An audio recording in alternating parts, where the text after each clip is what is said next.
हेलिकार्नासस का मकबरा, जिसे दुनिया के 7 प्राचीन अजूबों में से एक माना जाता है, प्रेम और वास्तुकला की उत्कृष्टता का एक अनूठा उदाहरण था। इसे कैरिया के राजा मौसोलुस के सम्मान में उनकी पत्नी और बहन आर्टेमिसिया आर्टेमिसिया ने बनवाया था। ये मकबरा न केवल उनकी गहरी प्रेम और वफादारी का प्रतीक था, बल्कि उस समय की कला और वास्तुकला का बेजोड़ नमूना भी था। मौसोलस की मृत्यु के बाद उनकी पत्नी आर्टेमिसिया ने अपने पति की स्मृति को अमर बनाने के लिए इस भव्य मकबरे का निर्माण करवाया।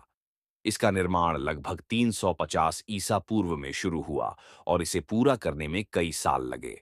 मकबरा हेलिकार्नासस, जो वर्तमान में तुर्की का बोड्रम शहर है, में स्थित था। इस मकबरे की वास्तुकला यूनानी, मिस्री और फारसी शैलियों का मिश्रण थी, जो इसे अन्य निर्माणों से अलग और अद्वितीय बनाती थी। मकबरे की ऊंचाई लगभग 135 फीट थी।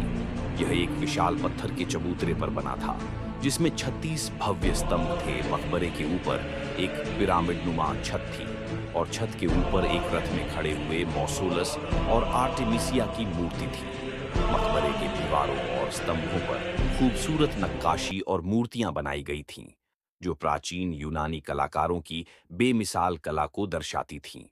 मकबरा कई सदियों तक अपनी अद्भुत स्थिति में बना रहा, लेकिन बाद में इसे प्राकृतिक आपदाओं और आक्रमणों ने क्षतिग्रस्त कर दिया।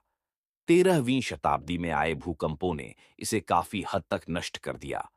मकबरे के बचे हुए पत्थरों का उपयोग आसपास की इमारतों और दुर्गों के निर्माण में किया गया। आज इसके केवल खंडहर शेष हैं, जो तुर्की के बोड्रम संग्रहालय में संरक्षित हैं। कि मकबरे का नाम मौसोलस से लिया गया है और आज मकबरा शब्द इसी से प्रेरित है। यह मकबरा उस समय की सबसे भव्य और महंगी इमारतों में से एक थी। इसकी नक्काशी और मूर्तियों को प्राचीन यूनानी कला का सबसे उत्कृष्ट उदाहरण माना जाता है। मकबरे की छत पर बनी रथ वाली मूर्ति इस मकबरे की शान और भव्यता को बढ़ाती थी। हेलिकार्नासस का मकबरा प्रेम, कला और वास्तुकला का प्रतीक था। ये प्राचीन यूनानी और फारसी संस्कृतियों के मिश्रण का एक बेहतरीन उदाहरण था। आज भले ही यह मकबरा पूरी तरह से नष्ट हो चुका है, लेकिन इसकी कहानी और खंडहर मानव इतिहास में इसकी महानता को जीवित रखते हैं।